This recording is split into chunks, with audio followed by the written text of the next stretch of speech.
Good afternoon, guys. Hope you're having a fantastic day. We are reacting to the press briefing from this morning featuring our favorite press secretary, Karoline Leavitt.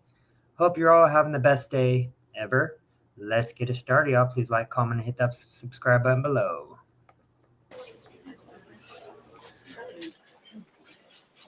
afternoon, everybody.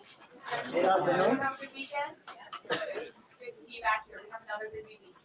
On a scheduling note, tomorrow, President Trump will travel to the great state of Florida to attend the opening of a new illegal alien detention center located at Dade Collier Training and Transition Airport alongside Secretary Kristi Noem, Governor Ron DeSantis, Congressman Byron Donalds, and other state and local leaders. We hope to see many of you there. The facility is in the heart of the Everglades and will be informally known as Alligator Alcatraz. There is only one road leading in, and the only way out is a one-way flight. It is isolated and surrounded by dangerous wildlife and unforgiving terrain. Who else loves that? Surrounded by alligators. That is the dopest idea ever. All these illegals, criminals, put them all in there. Guaranteed they ain't going to try to break out. You're surrounded by alligators. Genius idea. The facility will have up to 5,000 beds to house, process, and deport criminal illegal aliens. This is an efficient and low-cost way to help carry out the largest mass deportation campaign in American history. We are truly coming off a historic week of President Trump racking up win after win on behalf of the American people. President Trump restored peace through strength and acted decisively as commander-in-chief to obliterate the immediate threat of the Iranian regime's nuclear capabilities and then brokered a ceasefire between Israel and Iran, which continues to hold. Then, the president traveled to the Netherlands and achieved a monumental win for the United States and the NATO alliance by getting our allies to dedicate 5% of their GDPs to military spending. As a result of President Trump unleashing American energy dominance, summer gas prices are at the lowest they have been in 4 years, heading into the July 4th week.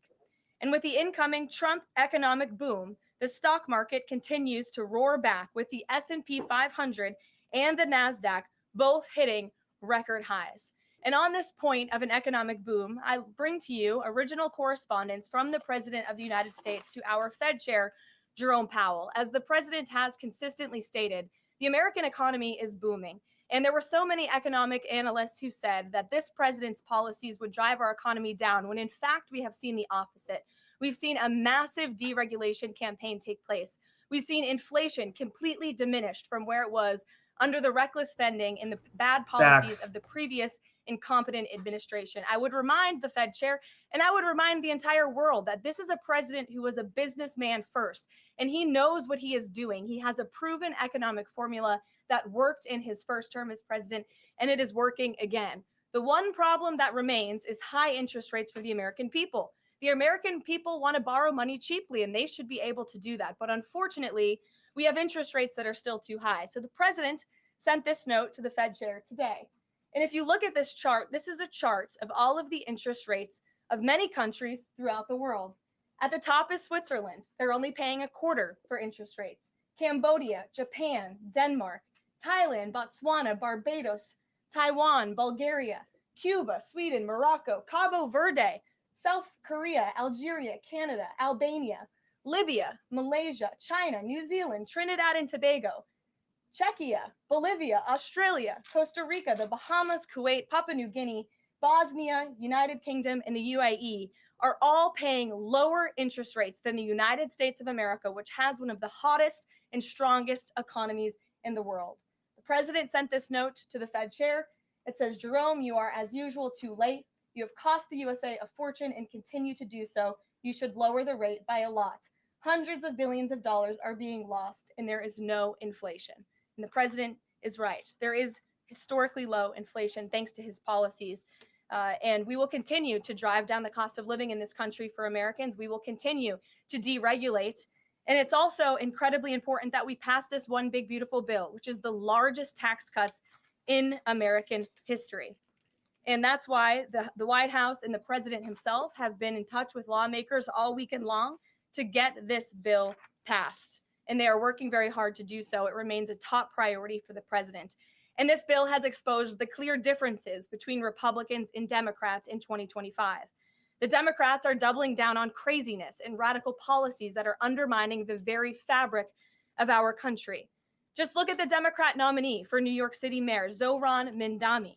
He's a Democrat socialist, He's really a nut job. communist, who proudly calls to defund the police, peddles anti-Semitism, praises pro-Hamas groups. This guy wants to unload the prison system while defunding the police. Dude's a nut job. Wants Israel abolished and believes wealthy Americans should not exist. Those are his words, just as recent as this weekend. Meanwhile, under President Trump's leadership, Republicans are fighting tirelessly for everyday middle-class working Americans who re-elected this president, and we're carrying out a revolution of common sense. And all of that is packed into this one big, beautiful bill. It delivers the largest middle and working class tax cuts in U.S. history. It keeps America safe by funding the largest ever one-time investment in border security. It's enough to reverse the Biden border invasion. And every single Democrat is against that, against securing our border and deporting millions of criminal illegal aliens.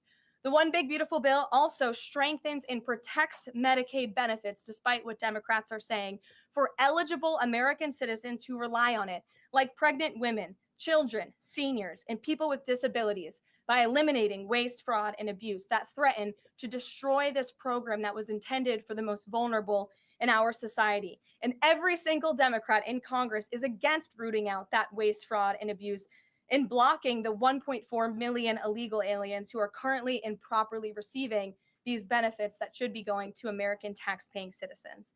The Democrats in Congress are more concerned with defending illegal aliens than they are hardworking Americans.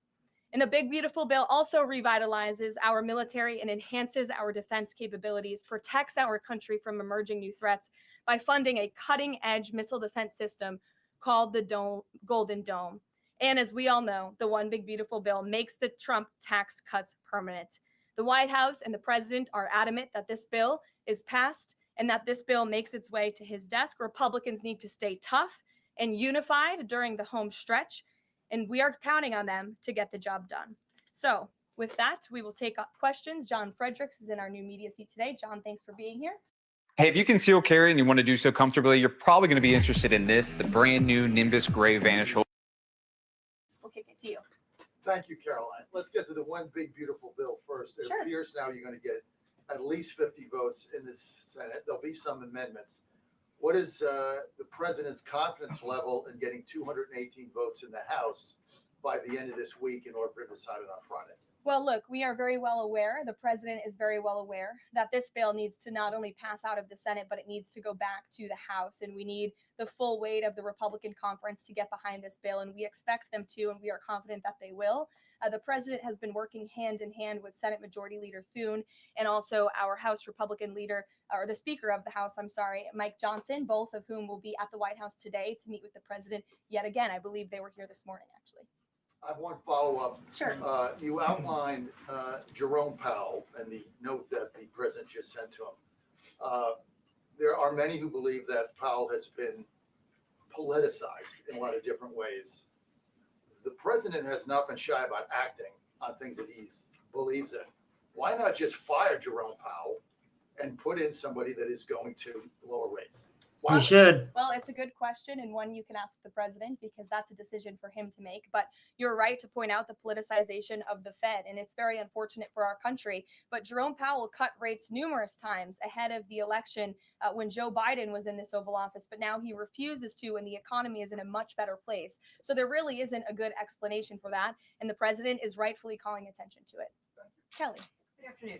On Iran, the president posted on his social that he is not even talking to them anymore. When we were at NATO, he said he expected the U.S. and Iran to have talks as early as this week and that he might even want to see a written agreement. What is the update now if he's saying he's not even talking? So as I told you from the podium last week, I said the administration, and namely our special envoy, Steve Witkoff, has been in communication both directly and indirectly with the Iranians. That communication continues. The president himself has not talked to Iran, which he pointed out in his truth statement. Peter. Thank you, Caroline. Does President Trump want Zohran Mamdani deported? I haven't heard him say that. I haven't heard him call for that. But certainly he does not want this individual to be elected. I was just speaking to him about it and his radical policies that will completely crush New York City, which is obviously a city that the president holds near and dear to his heart. There's this Congressman Andy Ogles. He wants the Attorney General Bondi to explore denaturalization proceedings because he thinks Mamdani could have misrepresented or concealed material support for terrorism based on rap lyrics he wrote in 2017. Does President Trump think this is a worthwhile use of the Attorney General's time? Well, I'll let the president speak to that. I have not seen those claims, but surely if they are true, it's something that should be investigated. And could President Trump see himself, you said you just talked to him about this. Mm-hmm. Could he see himself working with a mayor, Mamdani, somebody who on Meet the Press this weekend was given 3 chances to condemn the phrase globalize the intifada, but he couldn't? Yeah, look, the president is always willing to work with everyone. He's working with Democrats. Whoever supports Antifa, these are just soy boy losers who were born rich with a silver spoon in their mouth, who have no jobs because, well, again, they're losers paid by George Soros. And that's it. In the Democrat Party, all of them support this. It's nothing new.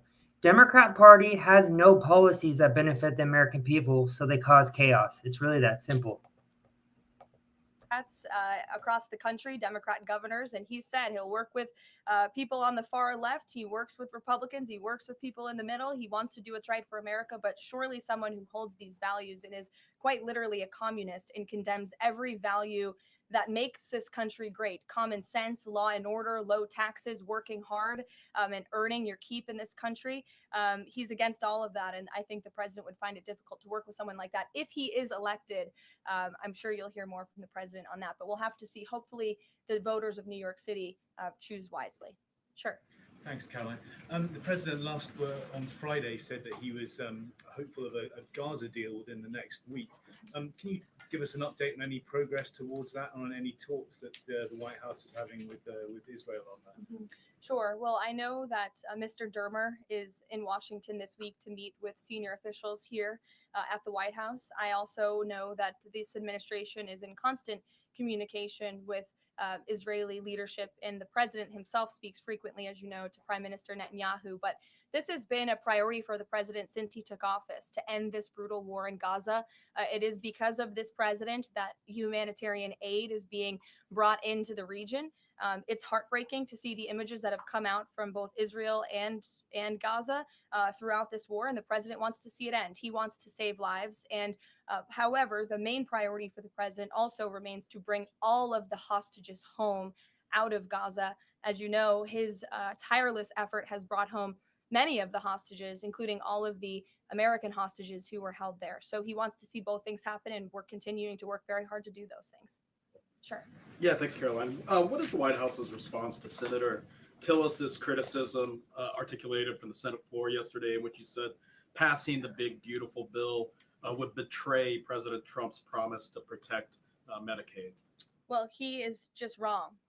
And the president and the vast majority of Republicans who are supportive of this legislation are right.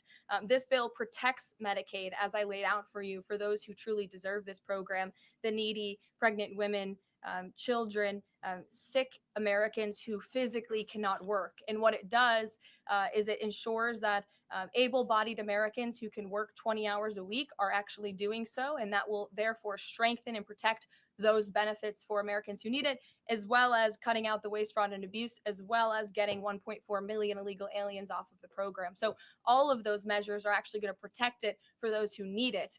That's the president's position, and that's what this bill does, and that's why Republicans need to vote for it and get it to the president's desk. That kind of criticism from a Republican senator, is that reason for concern for the passage of this? No, it's not. We're confident this bill is going to be back at the White House by the 4th of July.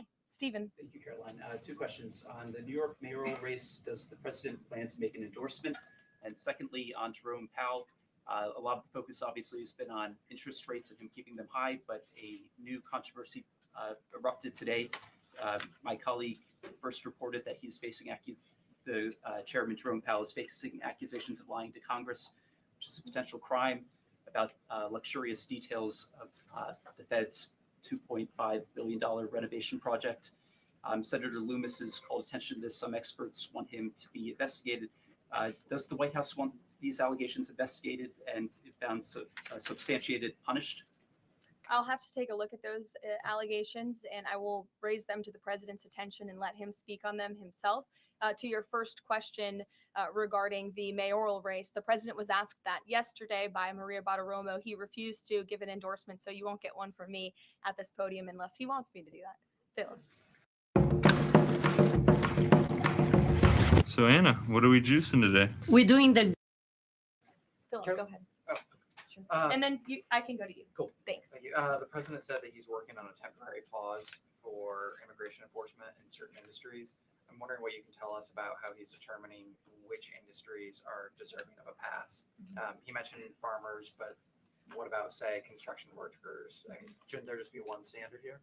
I don't have any more details to read out for you, but what I can tell you is that the White House is working closely every day with the Department of Agriculture as well as the Department of Homeland Security when it comes to workforce enforcement, worksite enforcement, and the president's focus and the focus of this administration is, of course, to remove public safety threats from the streets and to deport as many of the illegal criminals, especially the violent criminals that we know are still here because of the previous administration. So that's the main priority and the goal. And then the president has already made cuts to the office of the Director of National Intelligence, but now Senator Tom Cotton has put forward a bill that would cut the office by another 60%. What's the president's reaction to that legislation, and is this something that he would support, those additional cuts? I don't know if the president's even aware of that legislation, but I will get you a response if he is aware and if he wants to respond to it. Go ahead. Thanks, Caroline. You mentioned the dangerous wildlife at the alligator Alcatraz. Is that a design feature?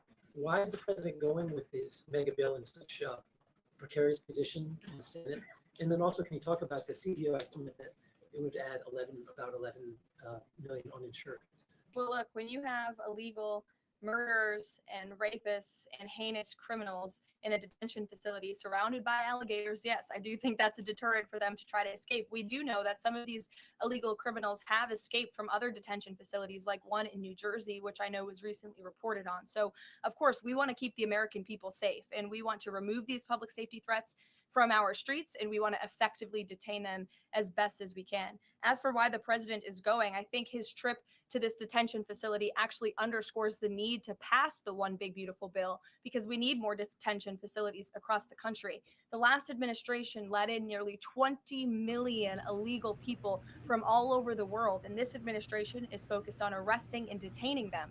But in comparison to that 20 million illegal criminal population in our country, we only have 7,000 ICE agents in the interior who are doing this very important work. And so we obviously need more personnel, we need more resources, and that's why we need to pass the One Big Beautiful Bill. On the CBOs. Go ahead.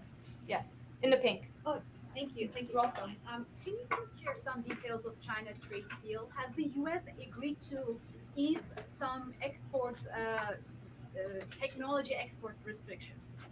Sure. Well, the final language that was agreed upon in both Geneva and in London was signed just past week. We can get you that final text of the agreement. Go ahead. Thank you, Caroline. Eamon, and then behind you. Okay, thanks, Caroline. So on Jay Powell, has the president got a short list of who he wants to see as Jay Powell's successor, and is he going to name a successor as early as this summer? I won't get ahead of the president on any announcements on that. Like Scott Bessent for the job? Again, I won't get ahead of the president. On TikTok, if you could real quick, he said yesterday he's got a buyer, but the question there is, does he have a seller? Do you have any indication from the Chinese government that they've authorized the sale of TikTok to the U.S. or to U.S. buyers? What I can tell you is that these discussions with China regarding the sale of TikTok have been ongoing at the highest level, and they will continue. As you know, we have another 90-day extension, and it's just to continue to work out this deal and make sure that TikTok stays on for the American people. That's the president's main goal in this, while protecting their privacy and their security. Behind you. Go ahead. Thank you, Karoline. The president has been calling for a deal in Gaza for 2 days and many posts. Who is blocking the deal? And one other thing, when he posted on Netanyahu's trial, also he said it interferes with the negotiations on Iran and on Gaza. What did he mean by that? I'm sorry, to your second question? When he posted about the Israeli Prime Minister trial, Yes. he said it interferes with the negotiations on Gaza and on Iran. What did he mean by that? It interferes because it physically and logistically was interfering. The prime minister was slated to go to court last week when he's in the middle of negotiating a peace deal and bringing hostages out of a war-torn region. And so the president was simply, I think, emphasizing his empathy that he has for Bibi Netanyahu and seeing him go what he's going through with his own judicial system in the state of Israel. Clearly, the president knows that very well.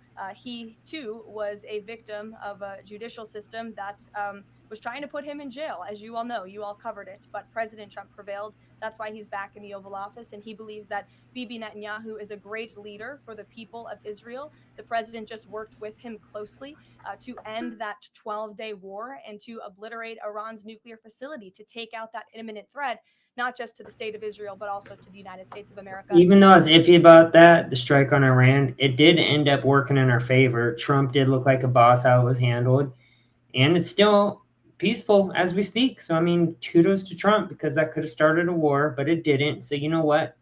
That was boss shit. I'm going to admit it when you need to. And the rest of the world, and he believes that Prime Minister Netanyahu should be praised for that.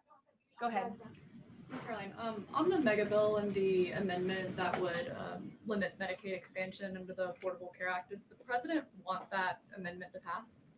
The president wants this bill to pass. Meredith. Hey, thanks, Caroline. On trade, we have this looming July 9th deadline coming up. We heard the Treasury Secretary say that he expects to wrap up these trade deals by Labor Day, but when President Trump was asked yesterday about any extensions by July 9th, he said, I think that would be necessary. So is the president ruling out any extensions on trade for any nations, even if they're negotiating in good faith? Well, you heard from him directly. He said he did not think that it would be necessary. He is going to set the rates for many of these countries if they don't come to the table to negotiate in good faith. And he is meeting with his trade team this week to do that. Mary. Thanks, Caroline. I just watched a CNN segment on a new app called Ice Block, and it kind of appeared to be promoting this app where you can tell people where ICE agents are. Given the recent rise, An app that tells people where ICE agents are? Yes. And given the rise, I believe 500% increase in assaults on ICE agents, I wanted to see if you could comment on that and why CNN would be promoting such an app. Well, it's a very good question. I'll have to go back and watch the clip. We know why CNN's promoting that, because they are for the criminal, they are for the illegals, they are for the Democrats, aka the communists. They've always been against the people of America and what benefits us long term.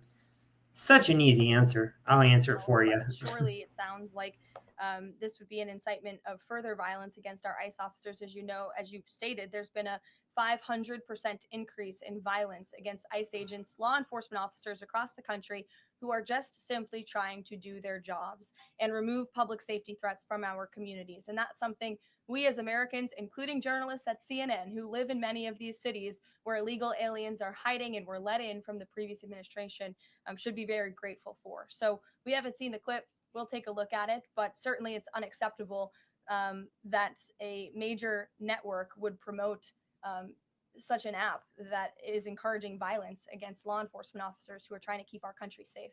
Caroline, Shelby. I just wanted to get a clarification on the Senator Rick Scott's amendment. It sounds like the president is agnostic about whether it's attached. Is that accurate? Look, I'm not going to get into the details of the discussions that are ongoing right now, but the president wants these senators to come to a conclusion, to get this bill back to the White House as soon as possible and make sure that it's a piece of legislation that can make its way back through the House as well. So obviously there's some ping-ponging between both sides of Capitol Hill right now, but that's why Senator Thune and Speaker Johnson are working with the president in lockstep every step of the way. In the back, News Nation, go ahead. Thanks, Caroline. The president did And then announce. in front of you, yes. In front of. Sure, I'll take both of you. The president did announce last week that the trade deal with India is closed, and this could happen anytime soon. Are there any roadblocks as of now? Are there any updates on that? And how does the president see this about China's role or its influence in the Indo-Pacific region? Sure, yes. The president said that last week, and it remains true. I actually just spoke to our Secretary of Commerce about it. He was in the Oval Office with the president. They are finalizing these agreements, and you'll hear from the president and his team, his trade team, very soon when it comes to India. China? How do we counter China on that front? Yes, I mean, look, India remains a very strategic ally in the Asia Pacific And the president has a very good relationship with Prime Minister Modi, as you know, and he will continue to have that. Go ahead. Thank you, Caroline. On the reconciliation bill, Senator Tillis from the floor yesterday seemed to suggest President Trump was getting bad counsel on the effects of the bill. Is President Trump aware of the analyses, and there are several of these, that suggest if rural hospitals potentially close, if there are Medicaid patients in the millions that become ineligible for that? Yes, and that claim is just simply untrue. Rural hospitals comprise 7% of all hospital spending on Medicaid, and that illustrates that they have not benefited from the massive increase of waste, fraud, and abuse under the Biden administration. So this bill strengthens Medicaid. It will protect those benefits that hardworking Americans need, and that's why the president wants this bill to pass. The senator was wrong. The president put out a Truth Social post addressing it, and then the senator announced he's no longer running for office anymore. So I think that case has been closed, and the White House is continuing to focus on getting this legislation to the president's desk for his signature. Go ahead. Yes, you. Yeah, thank you so much. Well, you and then you. There's confusion here. A question on Syria. Go ahead. Has the Syrian government get back to you that they are ready to join the Abraham Accord? Is there any discussion with the Syrian and Israeli government for having a security agreement?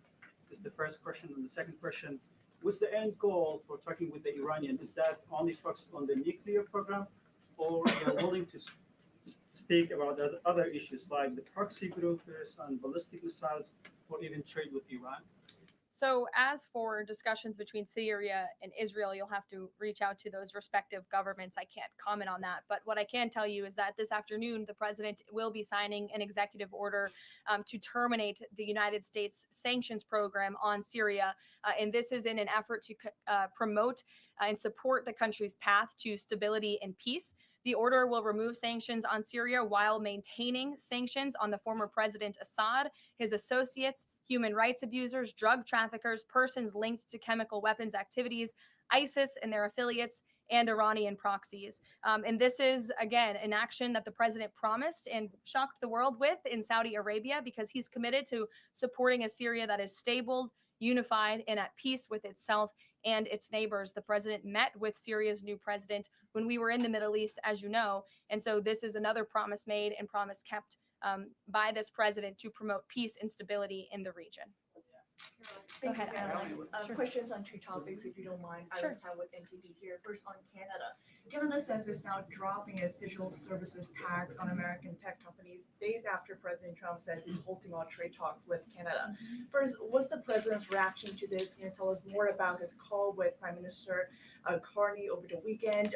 How did he get Carney to drop it? And also, what's the impact on American tech companies given this latest progress, as the president says he has been fighting for American tech companies? It's very simple. Prime Minister Carney in Canada caved to President Trump in the United States of America. And President Trump knows how to negotiate, and he knows that he is governing the best country and the best economy in this world, on this planet. And every country on the planet needs to have good trade relationships with the United States. And it was a mistake for Canada to vow to implement that tax that would have hurt our tech companies here in the United States. The president made his position quite clear to the prime minister, and the prime minister called the president last night to let the president know that he would be dropping that tax, which is a big victory for our tech companies and our American workers here at home. And on Harvard, if you don't mind, the administration today formally accused Harvard of violating civil rights laws by not doing enough to fight anti-Semitism. We know that the president has talked to us before about Harvard potentially having a deal with the administration in the coming days. Do you have an updated timeline for that? How's the negotiations going? And is more pressure needed for Harvard to take fighting anti-Semitism seriously? Well, there was quite a direct letter that was sent to Harvard this morning, as you know. The negotiations are taking place behind closed doors, so I won't comment on that. But what I will share with all of you, for those who haven't seen it, is the context of this letter, because I think it's very important. And this comes from the Department of Health and Human Services, which concluded after a thorough investigation that Harvard University is in a violent violation of Title VI of the Civil Rights Act, which prohibits discrimination on the basis of race, color, and national origin. And if you read some of the content of the investigation and what they found, the majority of Jewish students reportedly experienced experienced negative bias or discrimination on their campus, while a quarter of Jewish students at Harvard felt physically unsafe. Jewish and Israeli students were assaulted and spit on. They hid their kippahs for fear of being harassed and concealed their Jewish identity from classmates for fear of ostracization. Images were widely circulated amongst the Harvard community that trafficked in obvious anti-Semitic tropes, including one that showed a dollar sign inside of a Star of David, and the campus was vandalized with anti-Semitic stickers, including one that showed the Israeli flag with a swastika. The Harvard campus was racked by demonstrations, as you all know, violent protests that violated the university's rules of conduct. The demonstrations called for genocide and murder, denied Jewish and Israeli students access to campus spaces. These are all facts that Harvard cannot dispute, and that's why the administration has found them in violation of Title VI and has threatened to withhold their federal funding, because if you break federal law, you should not be receiving federal tax dollars. And so I rest my case on Harvard.